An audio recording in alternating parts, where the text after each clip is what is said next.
আসসালামু আলাইকুম।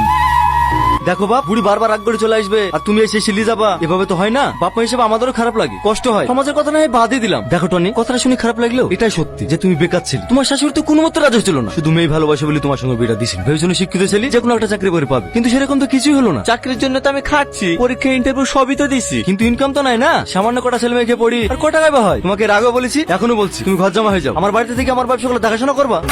এটা কোনো মতে সম্ভব না। আমি এখানে চলে আসলে আমার মাকে কে দেখবে? যে কোনো বৃদ্ধাশ্রমে রেখে আসবা। কি আবার তোর বলছেন আপনি? আমি বেঁচে থাকতে আমার মা কোনো বৃদ্ধাশ্রমে যাবে না।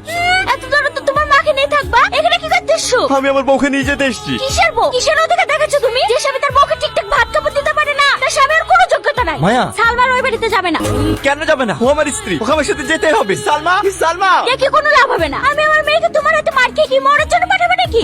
মার খাওয়া মানে? আরে তুমি জানো না, সেদিন পুরুষকে দুটো কথা বলে হয়েছে বলি পুরুষের কাছে টাকা লেগেছে, আর সেই টাকা আমার মেয়েটুকু ধরে মেরেছে। কি? আজ পর্যন্ত আমি আমার মেয়েকে উঁচু গলায় কথা বলিনি, আর তুমি আমার মেয়েকে হাত তুলেছো? আসলে সালমা সেদিন আমার মার ব্যাপারে অনেক উল্টো পাল্টা কথা বলছিল, তাই আমি রাগ সামলাতে না পারি ওকে একটা চড় দিয়েছি। হ্যাঁ, তো কি এমন অন্যায় করেছে আমার মেয়ে? তোমার ওই কারামাকে সারা জীবন টেনে টেনে নিয়ে বেড়াবে নাকি? আর একটা কথা বলবেন না আমার মায়ের ব্যাপারে। তাড়াতাড়ি সালমাকে ডাকেন, আমি এক্ষুনি ওখানে বাড়ি চলে যাবো। সালমা, সালমা, কি হলো? এত চিৎকার করছে কেন? এটা ভদ্রলোকের বাড়ি। সালমা, আমার ভুল হয়ে গেছে, তুমি আমাকে ক্ষমা করে দাও। আমি তোমাকে কথা দিছি, আমি আর কোনোদিন তোমাকে কিচ্ছু বলবো না। তুমি বাড়ি চলো। বললাম তো ও যাবে না, এক কথা কানে যায় না। না, ও যাবে।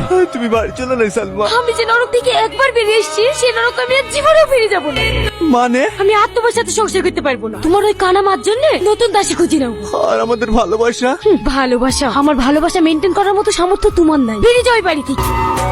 আমাকে আর কটা দিন সময় দাও, আমি চাকরিটা পেয়ে নিজের পায়ে দাঁড়াই, তারপরে আমরা বিয়ে করি। আমি বাড়ির লোককে খুব কষ্ট রাজি করেছি, তুমি একদম নানা করবে না। তুমি একটু বোঝো, আমি চাইনি যে আমাদের সংসারটা মাটির পুতুলের মতন হোক, যা সামান্য ঝড়ে ভেঙে যাবে। আমি চাই নিজের পায়ে দাঁড়িয়ে শক্ত হয়ে তোমার হাত ধরতে। নাহলে বিয়ের পর তুমি আমার কাছে কিছু চাইলে আমি তোমাকে কিভাবে দেবো বলো? আমার সাথে তুমি থাকলেই হবে, আর কিচ্ছু লাগবে না। আমি তোমাকে এই মাসের মধ্যে বিয়ে করবো ব্যাস। হেই দেখ বুড়ি, ছেলেটা সুন্দর না? আমি দেখি কি করবো? তোর জন্য ছেলে দেখেছি, তুই দেখবি না তাকে দেখবে? বল কেমন দেখতে? পছন্দ হয়েছে তোর? আমি এখন বিয়েটা করবো না মা। তাই বললে হয়? সারা জীবন পড়ে এসছি, কতদিন থাকবে এভাবে? সারাদিন মন খারাপ করে বসে থাকিস, আমাদের খারাপ লাগে না? কিন্তু মা, আমি তো টনিকে ভালোবেসেছিলাম। তোর মতো বয়সে আমিও একজনকে ভালোবাসতাম। রাজু নাম ছিল ছেলেটার। রাজু অনেক গরিব ছিল, ওকে বিয়ে করার জন্য বাড়িতে আমি অনেক কান্নাকাটি করেছিলাম, কিন্তু তোর নানা কোনো মতে বিয়েটা হতে দেয়নি। ওদের পছন্দ মতো তোর আব্বুর সাথে আমাকে বিয়ে করতে হয়েছে। তুই জানিস রাজুর এখন কি অবস্থা? কি? রাজু এখন রিক্সা চালায়। শুনেছি ওর দুটো মেয়ে আছে, টাকার অভাবে মেয়ে দুটো বিয়েও দিতে পারেনি। অনেক কষ্টে দিন কাটে ওদের। আর দেখ এদিকে আমরা কত সুখে আছি। মা শোন মা, মাঝে মাঝে ভবিষ্যতের কথা ভেবে অনেক কিছু ত্যাগ করতে হয়। একটা চিঠি আছে। ঝামেলা করিসনি, আমি কিনে দেবো পর। টনি, আজ তো যে ছুটি, যা তোর বাড়ি চল যা।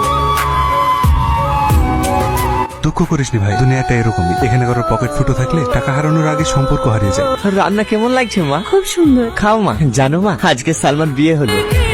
না না মা, আমার কোনো কষ্ট হয়েছে না। দেখো আমি হাসছি। একটু কচু শাকটা খেয়ে দেখো মা, ভালো না? ভালো। আমি খুব খারাপ তাই না? কোনো কাজের না, না ভালো স্বামী হতে পারলাম, না ভালো ছেলে। কি বলছিস এসব? তুমি দেখো না মা, এত বছর পড়াশোনা করি একটা চাকরি জোগাতে পারলাম না। তোমাকে শুধু স্বপ্নই দেখি গেলাম, কোনোদিন বাস্তবে দেখাতে পারলাম না। আমি তো বেশি কিছু চাইনি মা, আমি শুধু তোমার চোখে আলো ফেরতে চেয়েছিলাম আর সুন্দর একটা সংসার করতে। আমি ব্যর্থ মা, আমি ব্যর্থ। তোমাদের জন্য আমি কিছুই করতে পারলাম না। কে বলেছে তুই ব্যর্থ? তুই কত কিছু করেছিস আমাদের জন্য, আর চাকরি পাসনি তো কি হয়েছে? চেষ্টা তো করেছি। মা, আমার খুব খিদে পেয়েছে, তোমার হাতে করে আমাকে চারটে খাই দিবা? তুমি একমাত্র মানুষ মা যে আমার প্রতি কোনোদিন অভিযোগ করেনি। তুমি অন্ধ হলেও সবসময় আমার ভালো দেখেছো। পাগল ছিলি, মা কখনো ছেলের খারাপ দেখতে পারে? তোমার হাতে ভাত খাই খুব স্বাদ লাগছে মা। জীবনে খারাপ সময় সবার আসে, তাই বলে এভাবে দুঃখ করলে হবে? খারাপ সময় আর ভুল মানুষ সব সময় শিক্ষা দিয়ে যায়। দেখবি আস্তে আস্তে সব ঠিক হয়ে যাবে।